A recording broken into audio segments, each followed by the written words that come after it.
So this presentation was created in order to make us really understand what other people feel. I've never been a guy. I don't even know what does it mean, you know, to live in a man's body. Can you imagine how it is? Not the men, the women. And the man, how would you like to feel what does it mean to give birth? Ouch.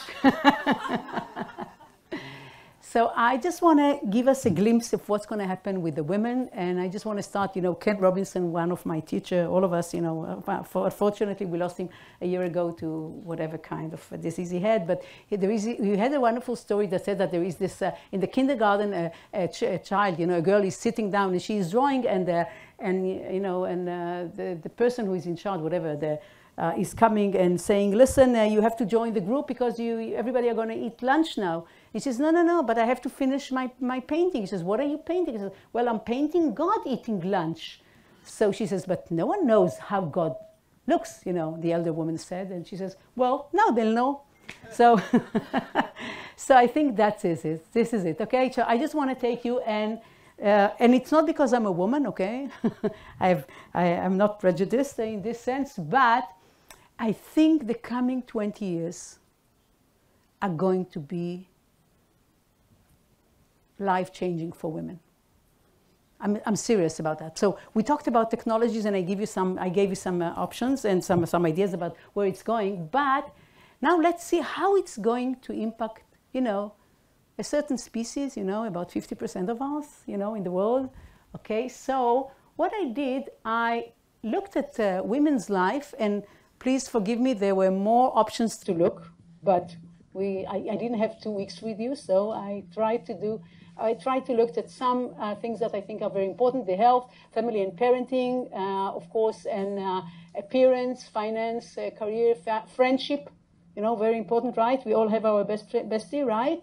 And then self-image, and there I must tell you, I had what happened? What was it? What? Keanu. Okay. And well, and here I must say, because I thought about, you know, that there I had some very interesting sex, not porn, but sex pictures, but I decided not to put them on because I thought then I will never be able to continue.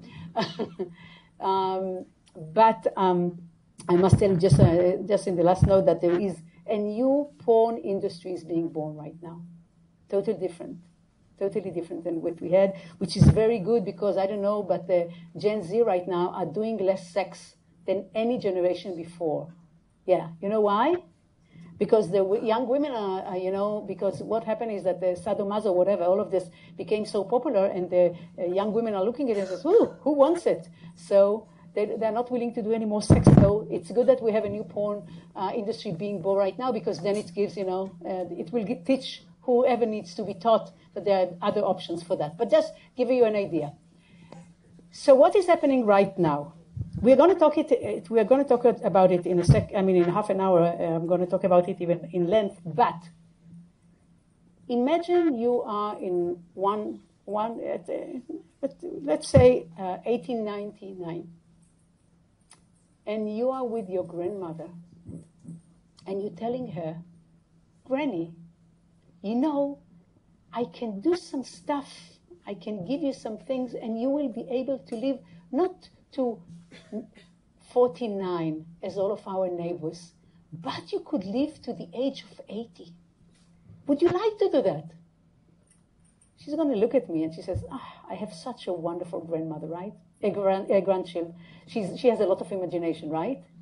Because at 120 years ago, it was impossible to think, right, that we will live to 80, 90, and beyond that.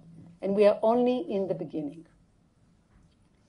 But we as women, we have a problem. You know why we have a problem?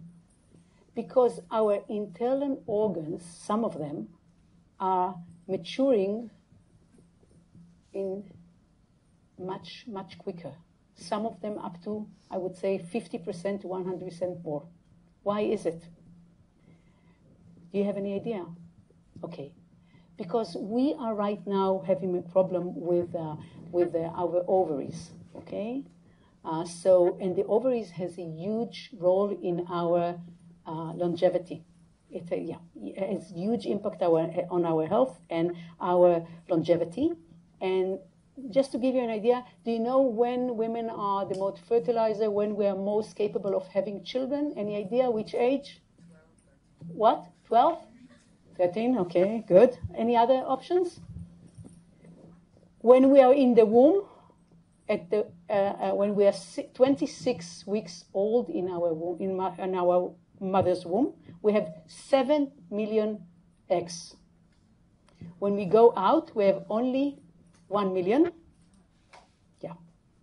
When we get to puberty, we have only 300,000. That's all. So when I'm 20, my ovaries are 40. When I'm 40, my ovaries are 80. Well, to tell you the truth, I'm 125, so you can so you can think what the age of my ovaries. So just to give you an idea. So this is an issue, and we never talked about it, right? No one knew about it, right? Because we weren't thinking about it. So now we are going to take it. So we are going to take on menopause. We're going to change it, okay? And we're going probably to eliminate menopause altogether, okay? The other thing is we are going to take total different care of our skin, okay? Because we understand right now that this is the biggest organ, and we need to take it, and this is our best protection. And more than that, we are going to be in a situation that any kind of organ, okay, any kind of organ is going to be replaced. You're going to have an app. It is going to be connected to, I would say, a small device that is going to run through your body, and it's going to give hints. In 6 months, you might have a heart attack. Yeah. And then you will be capable of going and replacing your heart with your own stem cells. So there won't be any rejections of the body. Yeah. Unbelievable, huh? I told you science fiction is going to become science fact. So what we should do right now, we start be more aware, because what is happening right now, still we are living longer than guys, but not as before. And it's not because the guys are living longer, because we are not taking such good care about ourselves. It's definitely, so we should take much better care of ourselves, okay? And the most important thing is what we call quantified self. Did you hear about this phrase, quantified self? Okay, meaning measuring everything you do, what's happening in your body. Do you see this ring? It looks beautiful, right? Okay, it's an aura ring. The amount of sensors that are in this ring are more than what we had on Apollo 13. Yeah, and it gets all the information, including the pace of my heartbeat, and if there is a difference, and when there is a difference, and what does it mean for my health. So this is, yeah, and it's look like a fashion, right? Like a jewelry, right? Okay, so this is what we are going to do. And so we are going to surround ourselves, quantified self, meaning we are going to take charge of our health, and we are going to take care of everything that is happening to us, and we are not going to rely on any practitioner, doctor practitioners, to tell us what to do and how to do. This is a mega trend right now. And you know who is adopting it earlier? Women. Why are we adopting it earlier? And for whom? For ourselves or for our dear ones? For our dear ones, exactly. For our parents, for our children, for our husband, and so forth. But we will get there. So this is it. So first of all, and we need to create community support for that. Now, what's going to happen with our career? So this was just going to give you an idea that we are going to live longer, but we have to do something about that. I don't want to go deep into health because it's usually, a little bit serious and so forth and quite frightening. But the question is regarding that is, if we are going to be all in the quantified self mode, what the fashion industry can gain from it? Can we use our clothes or our devices, our wearables, to assist us? So I think this is the big question regarding that. Now, when we're talking about career, what's going to happen right now is that usually what we did, we are all good girls, right? Mommy and daddy said to us, okay, you finish high school, you go to the army. If not, you go to college, and then you go to the university, right? Earn a degree, right? And then what you do, you start, working in in one place, and then either you move, but also you stay and try to, get to a higher position and so forth, right? No more. No more. If we are all going to live to 100 or more, okay, I'll say it this way. The people in this room, which are about 20, 30, we have some, right? Okay. You're going to live like 110, 120, but please don't do something stupid like, drive in a racing car or whatever. The one of us that are already coloring our hair or don't have any hair anymore to color, okay, some of us, we are going to live at least till the age of 80. Until the age of 100, but we are going to be extremely active till we are 80, 85 at least. So what does it mean we're talking about a career? So first of all, the model of learning, working, pension is not relevant anymore because we don't have time for pension. Okay? So what we are going to do is that we are going to make the working place our playground. We are going to move in and out into roles. We're going to have part job here, and we will take, in the morning I'll work 3 days a week. I will, work in a kindergarten. 2 days I'll work like in a factory doing something, and then in the evening I'm going to be an opera singer. So we are going to see this situation which was never, ever in human history, and especially for women. We are going to juggle. But we are going to juggle not between our duties. We are going to juggle between our dreams. No more hidden dreams in the closet. They are all here. We are going to all use it. The other thing that is going to happen for women, that the in-between, period that we're taking, like after pregnancy, after giving birth, or because we need to take care of someone, or simply because we're exhausted, are going to be much longer. Because if you're living to the age of 100 and 120, why the hell do you have to work all the time, right? Especially for women. Especially for women. So this is something that we are going to take. The other thing, women are going to create safety net. We are learning more and more that we have to depend on ourselves, right? Financially. We will talk about finance in a few slides, but 50% of marriage are ending in divorce, right? We know that, right? So women are getting smarter because what's happening during a divorce, who is usually suffering financially? Men or women, unfortunately. Men, please, I'm not attacking anyone. I'm just saying, but these are the facts, okay? Women. So women are watching and learning. So we are going to start creating safety nets. Instead of being in a university and studying 6, 8, 10 years, because women are very good girls, right? We are taught, go to the university, right? And then you finish first, second degree, and then you will start working. We will start learning on the job and for the job, nano degrees. Okay, so we're going to work like 4 days, and 2 days we're going to study. Or we're going to work 3 months, and then we're going to study for a month, okay? So we are going to nano degrees instead of, long-term degrees and so forth. And there is going to be a new gig economy. There are new apps right now. So if you don't want to work in the office, you don't want to work, or you want to work only part-time, you're going to get on the gig economy. And it's going to be an international, global gig economy. And you can do whatever you want over there. Okay. Now, when we are talking about power, women usually we have a problem. All of us were brought, hidden or not hidden, with the conception that power and femininity are opposite. How can you be very appealing to the second sex and still be very strong? We see it still as a conflict. We haven't yet resolved it. But in the coming decade, because what is going to happen is, first of all, we are going to outsource many of the roles that we're doing right now, okay? I'm going to talk about that in a second. We outsource this to machines on one hand, and on the other hand, we can enhance our capabilities in things that we don't have, okay, by the technologies. Okay, this is the first thing. I think the third thing is that I think people understand that there is a place for women around the decision-making table. And why? Because women think differently than men.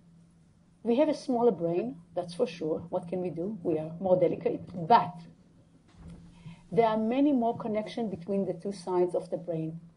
And this is why when a woman is being presented with a problem, okay, it takes her longer to make a decision. Why? Because she's looking at it from all the possible angles. When we use neurosystems to find out what's happening in the mind, we see that if we present a man with a problem, only the direct part is being, lighted. The women's head, all of it. First, this is the first difference. The second thing is that when we are talking about men, and this is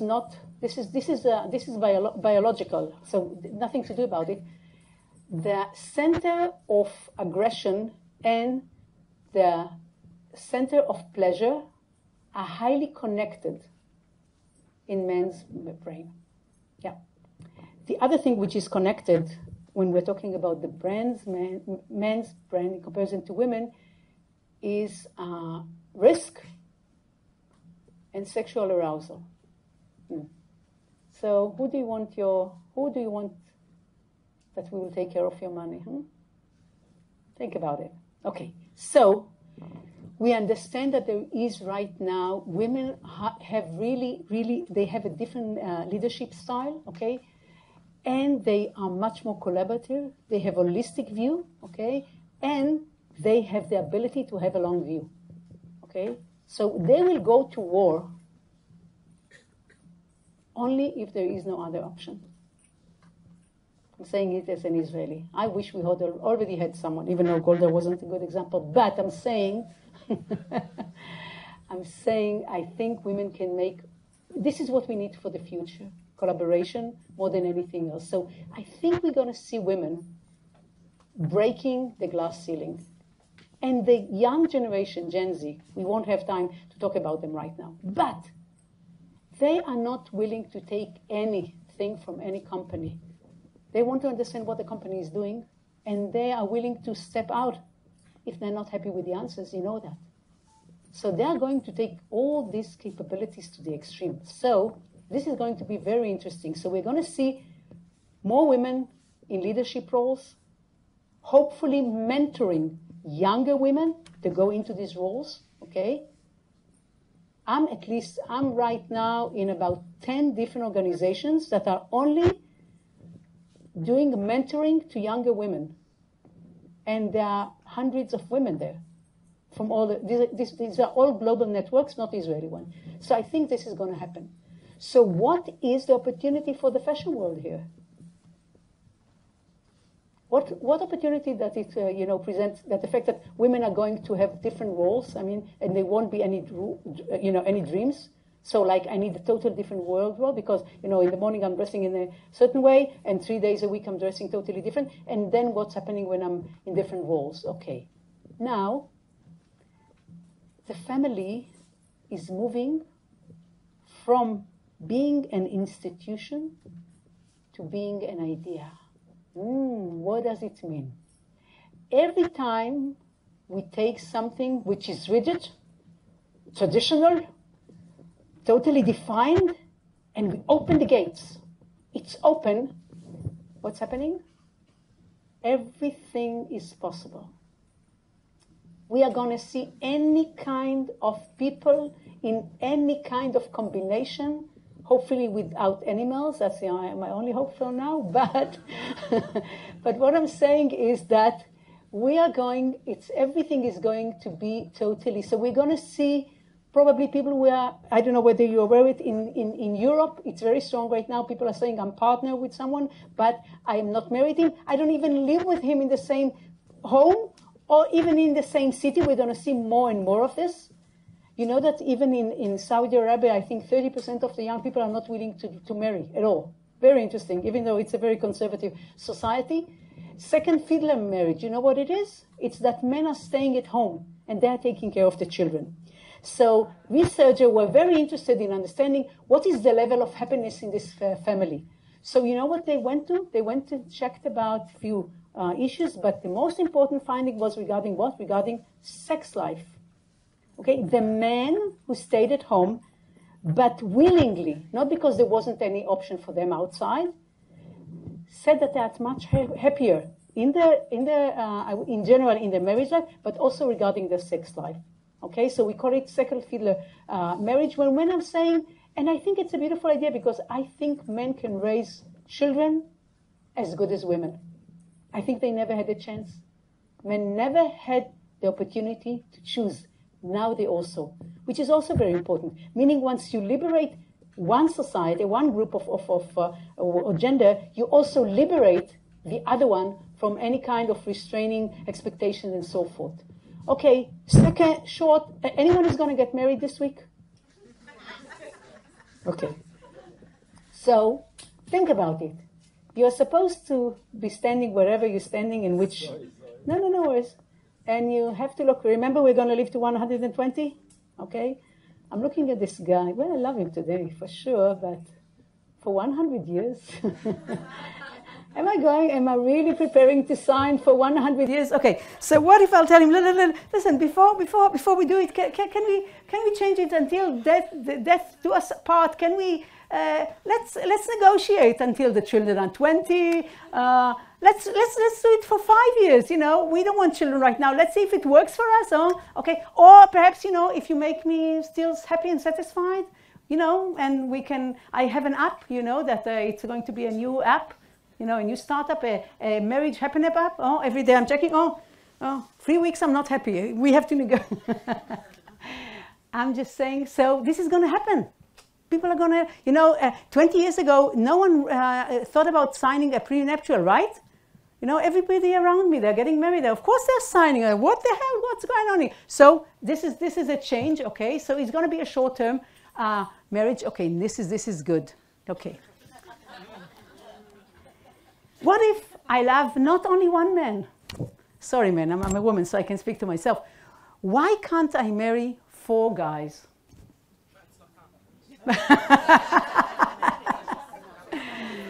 Okay, so anyone, okay, you don't have to answer this question. Anyone here is on Tinder?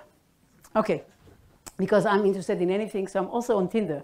So it's very interesting to see. So I'm checking it. You know, I have this. I'm doing like a social, you know, investigation. So 3-4 years ago on Tinder, male would put, you know, pictures of the sea. I'm happily married, but my wife, you know, she knows I'm here. Now people are putting their pictures, you know, and their names and say, yeah, I'm happily married, but it's not enough for me, so I'm here and I'm looking for someone else. Would you like to be my girlfriend? So what I'm saying is that the definition of what is betrayal and what is its meaning to be loyal is totally different. And the meaning of the question, what did you do Wednesday afternoon when I called you 10 times and you didn't answer, is totally changing. Okay? Single parenting families. We have now,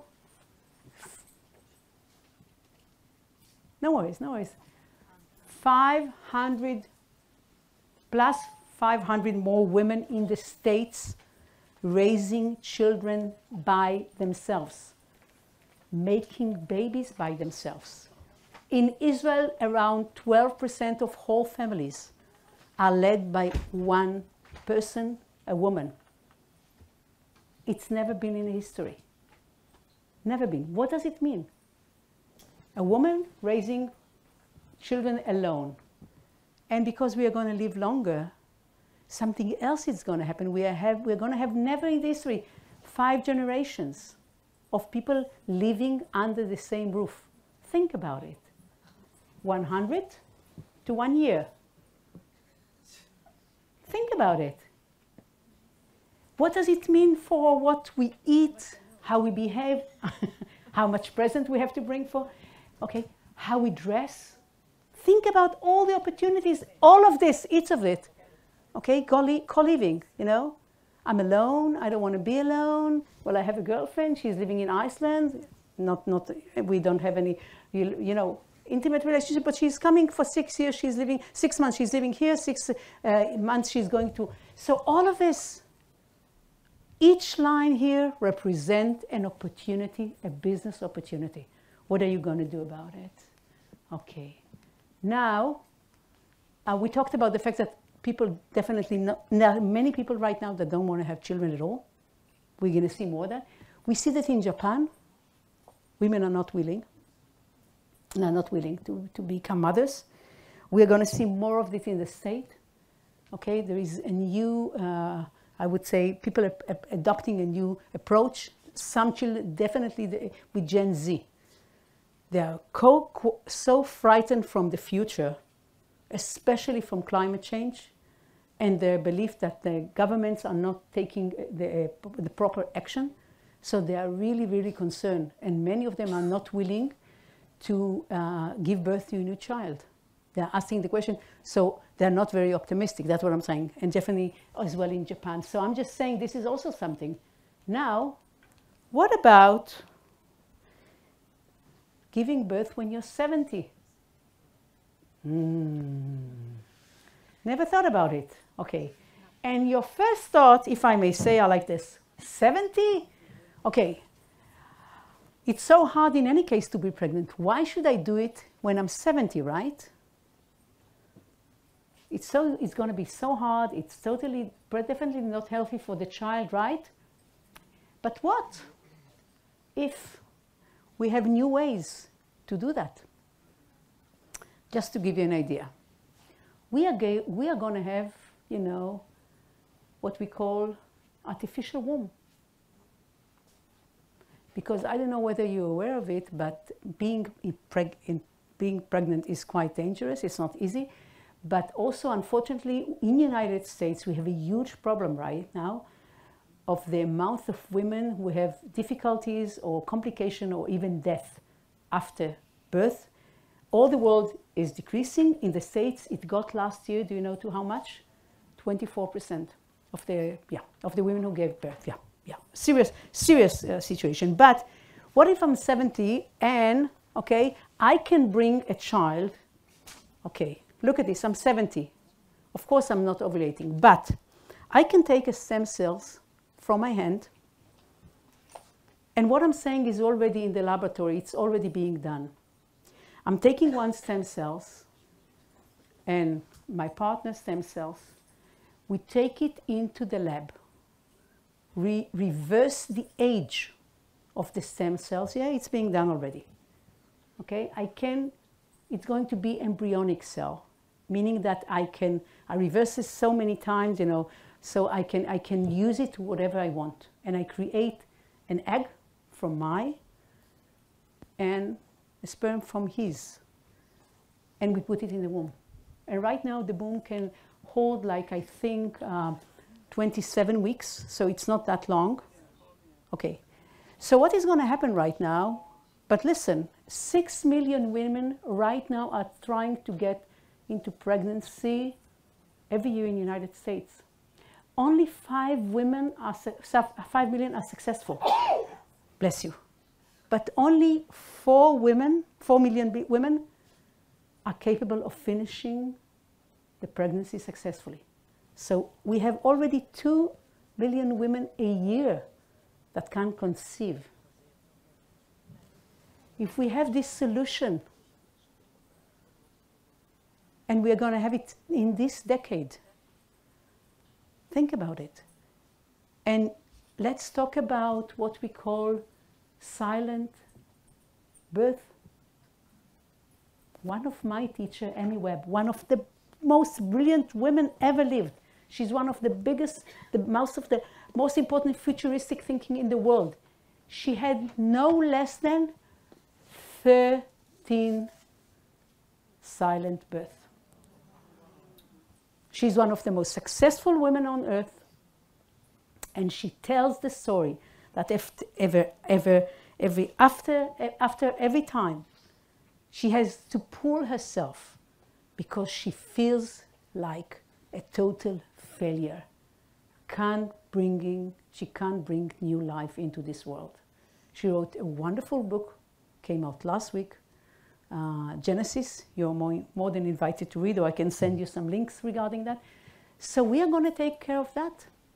And of course, men who wants to bring birth, right? And can't, they have to go to surrogate mother and so forth. So this is going to be. And I know that right now it feels that I'm talking about science fiction. But IVF, you know what? When would we started doing IVF? Only 44 years ago. And the first child that was born, it was a girl, that was born from IVF was called what? The devil daughter.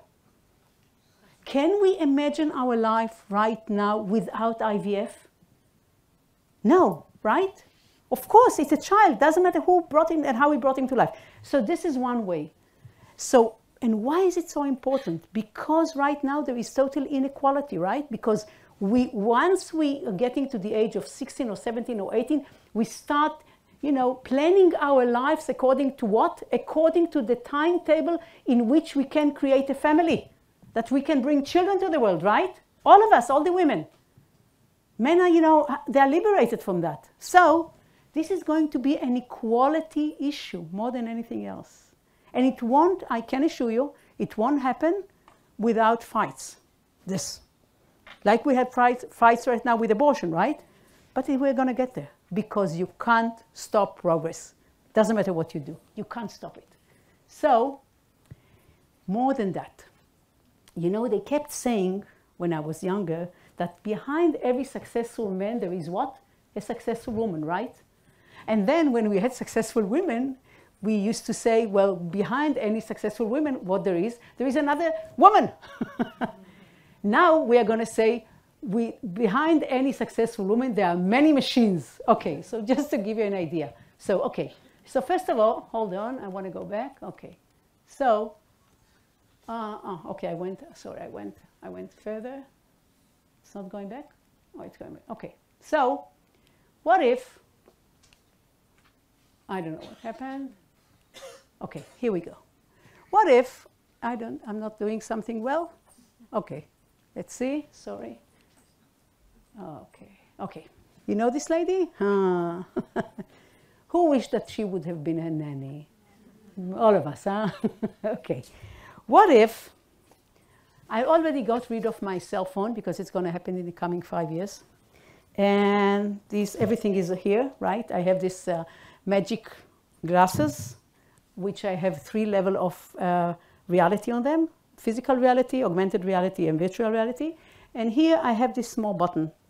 And whenever I want to say something to my assistant, which is Mary Poppins, I tell her, and this Mary Poppins take care of all the chores, right? So she's sending the message for the laundry. Also, she's ordering food from Amazon. She's checking the small button. We can check with the refrigerator what is missing, right? And the refrigerator is smart. It's a smart refrigerator, so it tells the information and so forth. So this is going to be like a Mary Poppins. It's going to be like a personal assistant. Besides taking the dogs out, okay, and cuddling the children, she can do it for us. So this is going to happen. Okay, so think about it. Also, how is it going to impact any kind of purchasing decision that I'm going to make? Now, robots. We are going to live with robots all over. So think about it. I'm going to have a robot that is going to play with my children, and they're going to make sure that they're making their homework properly. Okay? Get used to it. Bring small robots already home. We are going to use autonomous cars. The idea that we are taking children, most of the women, the mothers which are having small children, 5 o'clock, we have to start we are becoming the chauffeurs, right? Right, okay. ballet lessons, okay, mathematics, whatever, right? So we are running around the city with the children, you know, sitting in the car. Forget about it. We are going to have these autonomous cars, either ours, either it's going to be a robot taxi. The price of it is going to be half of the price of owning a car. It's going to be totally insane to hold a car in 10 years. Most of the people, and this is McKinsey writing, which is for me is the most traditional, you know, consultancy firm in the world, they are talking about that by 2025 or 2030, most of the people within big cities are going to give up on the cars. Okay, so we are going to use these cars. Okay, so it's going to free our time. Women are going to be, they're going to have much more free time. And there is going to be, of course, an app. So when the child is getting into the car, it's opening in our app. We see the child, we see the driver, we give the direction to the guard. We can even see, we can even stay, okay, because we are afraid it's our child, it's our children, right? So we can see what's happening with him. So these are going to be, so each of us, we are going to have an army of robots. I'm serious. Okay? Think about it. So how it's going to impact us. Now, the other new, I think, concept, which is emerging right now before our eyes, and we don't really understand it properly yet. It's pre-maintenance. We are going to do pre-maintenance to anything. I gave you before that the example of our body, right? You know, you're going to have a heart attack in 6 months. Go ahead and take care of your heart or so forth, okay? Or your mommy might have an Alzheimer and so forth. All of this, okay, is going to be, but also it's going to be in our, you know, it's going to be in our body. It's going to be in our home. It's going to be in any device we have.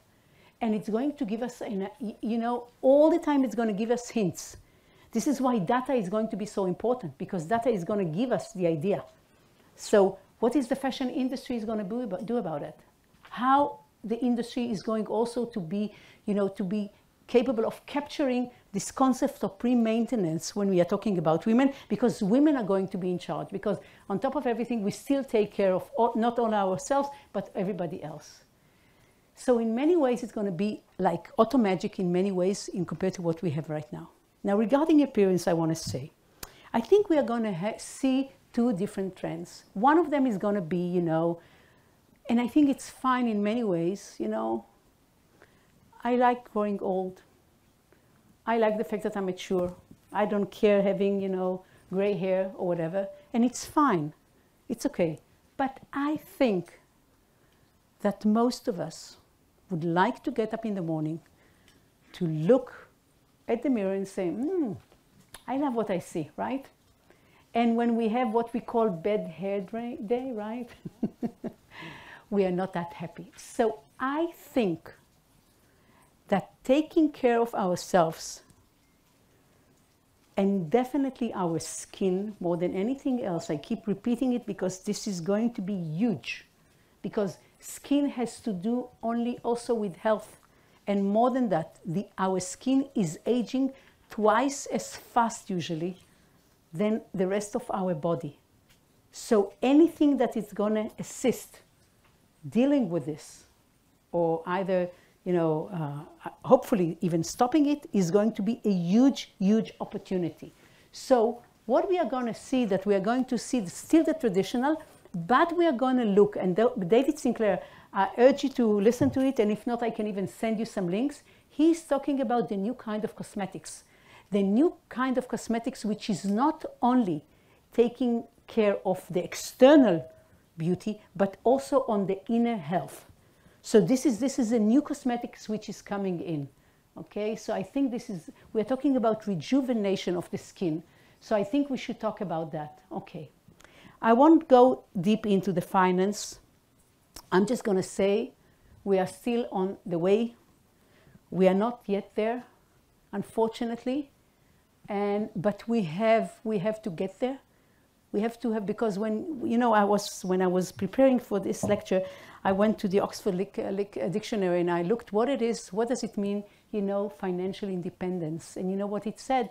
It said that you have its freedom, its liberty of any kind of dependence. And once you have liberty off, you can have liberty for. Okay? And I think it's about time. So we are still in progress. We are not yet there, but more women are investing right now. More women than ever from the millennium, from the corona, started investing. We see that many more women in the States. I hidden all the slides because I didn't want to bore you, but you have all the information inside, okay, with all the data. So it's unbelievable. Women suddenly, you know, they grasp, they understand the meaning of money and the I would say the freedom that it gives us, okay? So I think also we are going to see, even though only 33% right now of small businesses owner in the States are women, it's on the rise. And what is very interesting, when you do survey with these women, you see that even though it's very hard to be a small owner, a small business owner, all of them saying that much happier than before. Unbelievable. So we're going to see, and we know that I would say the economic engine in the States is the small businesses. Okay, so definitely this is going to be crucial. So what's happening if I'm running a small business? I still also a huge opportunity for the fashion industry, because women want to appear in the right way in order to deal with everything that has to do. And running a business is very complicated. So I think this is going to be important. We see women getting into high tech, even though right now only 2% of women are getting the funding from venture capitals. Still, right now, I am aware at least of 7 mega companies of venture capitals which are which are led by women and are only investing in women. So this is a new trend. And we're going to see the same in Nigeria. We're going to see the same in South Africa, and we're going to see the same in the East. So this is changing. So what is happening in the States is just to give us, the idea what's going to happen in the rest of the world. The other thing is the digital money.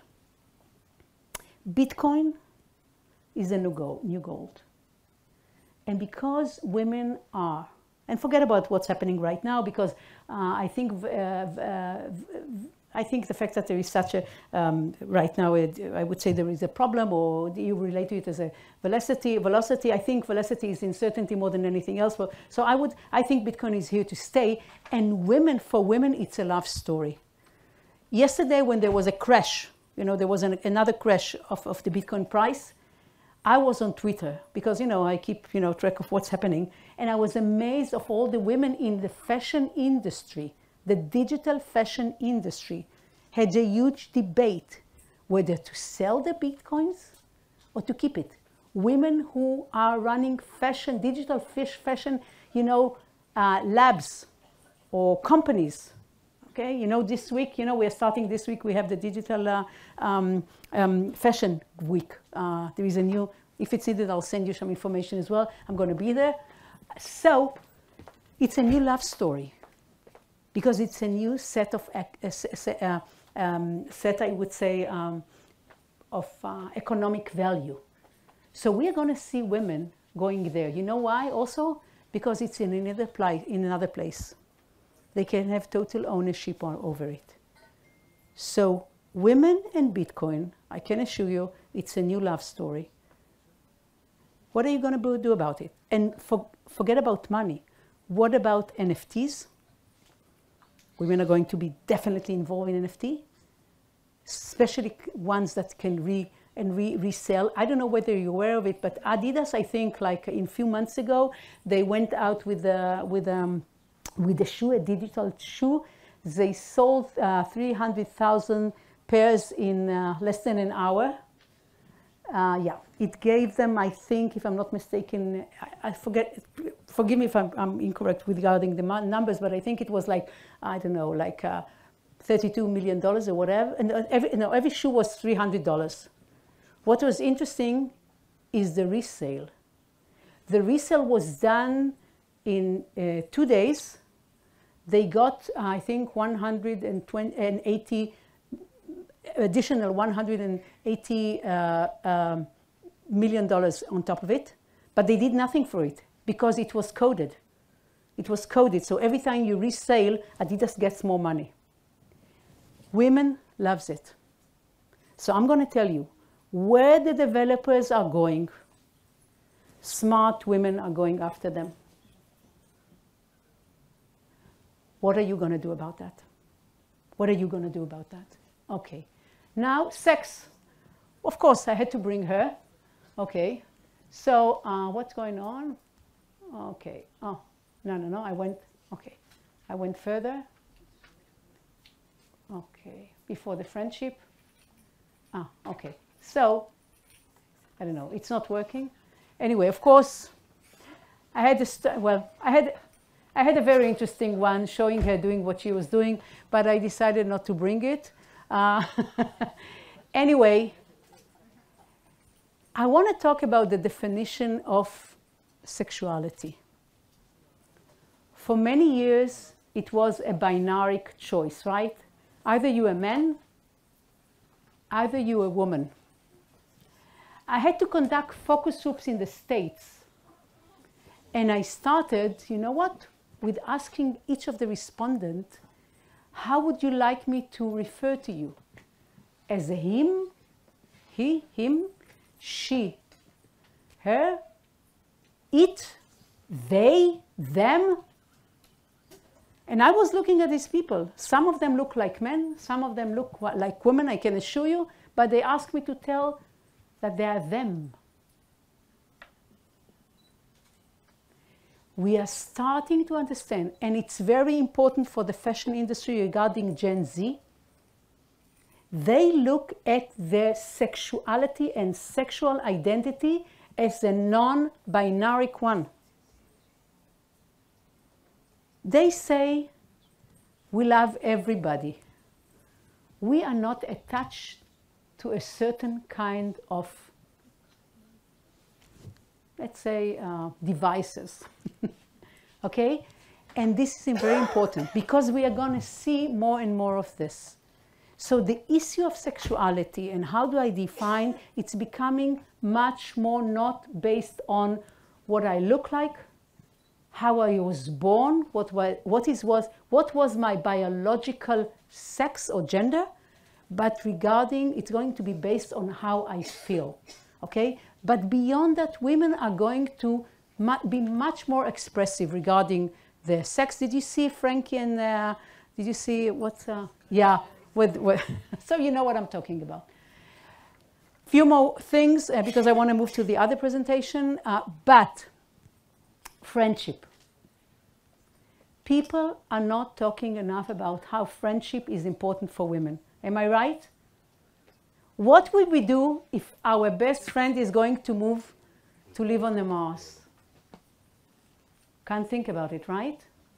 Okay. Friendship was always underestimated in women's life. But right now, when we have 100 years to live, or 120, we don't have to wait till we're 70 or 80 to go for a long trip with our bestie, right? To the Amazonas, to United States, shore to shore, take a truck, right? Is it possible? What do you think about that? You would like it, huh? So this is going to happen, okay? So we are going to see that, okay, more and more. And because we have more time, we are going to put much more time. Now, what is interesting is, I'm circulating back right now to technologies. You remember the new best technology, new friends? What I think is going to happen, women are going to use the friendship or communities in order to experience with the new technologies. How are you going to use this to create an arena for them to do that? Okay. Self-identity, as I said, is going to be totally, I would say it's going to be much more flexible, much more fluid than anything we ever anticipated or had before. You remember, everything is moving, like as we talked about family, moving from being, a traditional institute to an idea. Here. Why can't I be something else in the morning, something else in the evening, something else in between? Why not? what the world is going to gain by this. Is anything going to be lost by it? Is there any, I would say, obstacle to our imagination? And how fashion can assist me in moving in and out all these different identities. So we're going to be all the time on beta mode because everything is going to change. All the time we're going to be on a move. And we are going to need much more support. So anyone who is working in the, I would say, the coaching industry, huge, huge opportunities, huge psychologists, you know, therapists, whatever, huge opportunities. All of us are going to be. But what about, can our clothes be our coach, as I told you with the yoga? Can my clothes be my coach as well? Okay? And we're going to take much more leap of faith. All the time. All the time. Okay. So, we don't hear. Why weren't we hearing? Ah, hold on. This is important. I'll just put the noise on.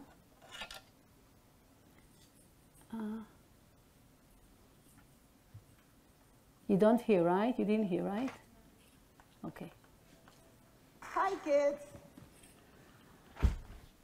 I'm 71. My husband is 76.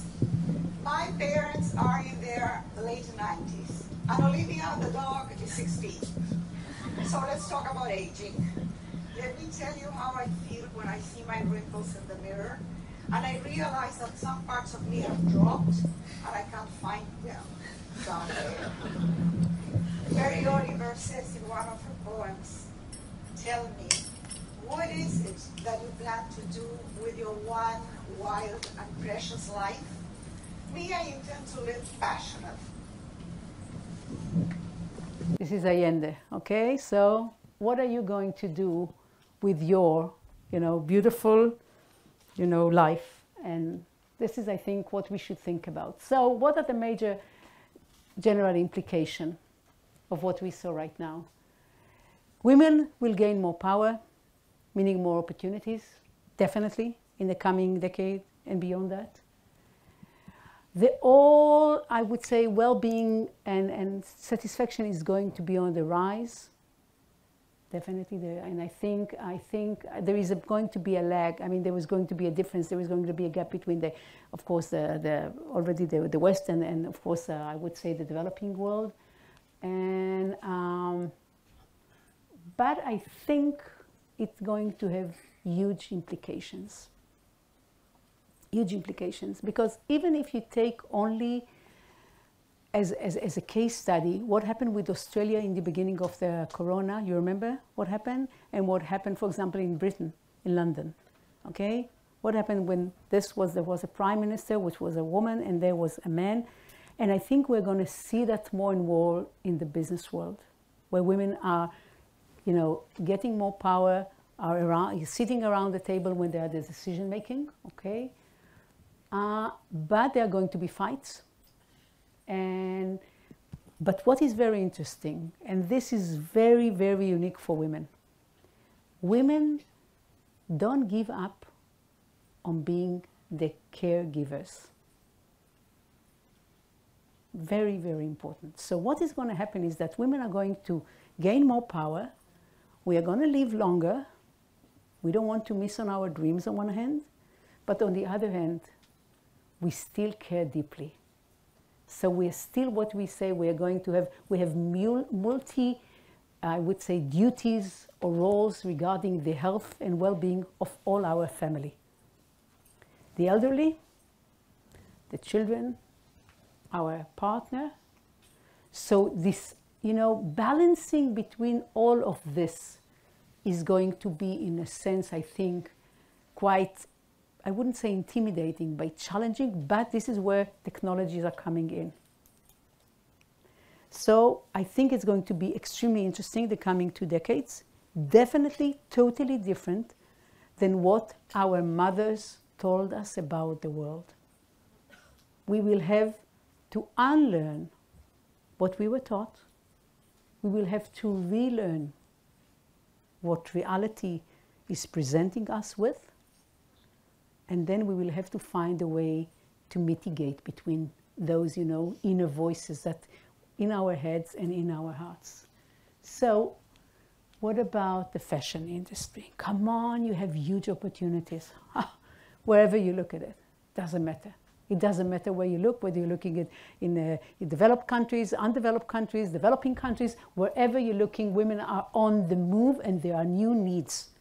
It's you will have, the only thing I think, you will have to make a decision which opportunity you want to capture and how you want to do it. But if you look at this from this, I would say, lenses, you can only see huge opportunities, okay? So there are going to be new and diverse beauty models, okay? It's not going to be, you know, the skinny white women, or, you know, it's not going to be only this fantasy. There is going to be diverse of choices, and there is going to be a need for diverse of choices, because we are going to juggle, as we said, between different worlds, but also between different identities all the time. And I want it to be totally in line with not only my needs, but also with my body, with my posture, with my way of moving. How are we going to use technology to give every woman the opportunity to feel that this shirt was designed based on her preference, her body, her heartbeat? This is a big opportunity. Hyper customization, I mean, really, I would say, like, you know, as if I'm closing my eyes, I'm dreaming how I'm looking, what do I see, how do I see, and suddenly I open my eyes and I look exactly. And this fit was definitely designed only for me. This is I think this is a big challenge, but I think once it will be possible, and listen, it's being now done in much more, I would say, complicated situation. Because if now I can create, and we can do it, we are doing it, I create a specific heart which is based on my stem cells, and I'm going to replace my heart with a new heart of mine. So if the health industry can do it, fashion industry can find a way to do it. I'm sorry, I don't believe that not. That's impossible. We do it with our hearts. How are we going to do it with our clothes? We need to think about it. How are we going to make sure that we measure women properly, we create for them the right place? How do we create a special data for each of our customers? Learn how she uses the clothes, how she's, you know, what's happening to the clothes and so forth, and then recreate what is good for her, the next generation. And then there is a leap. We don't need anyone in between.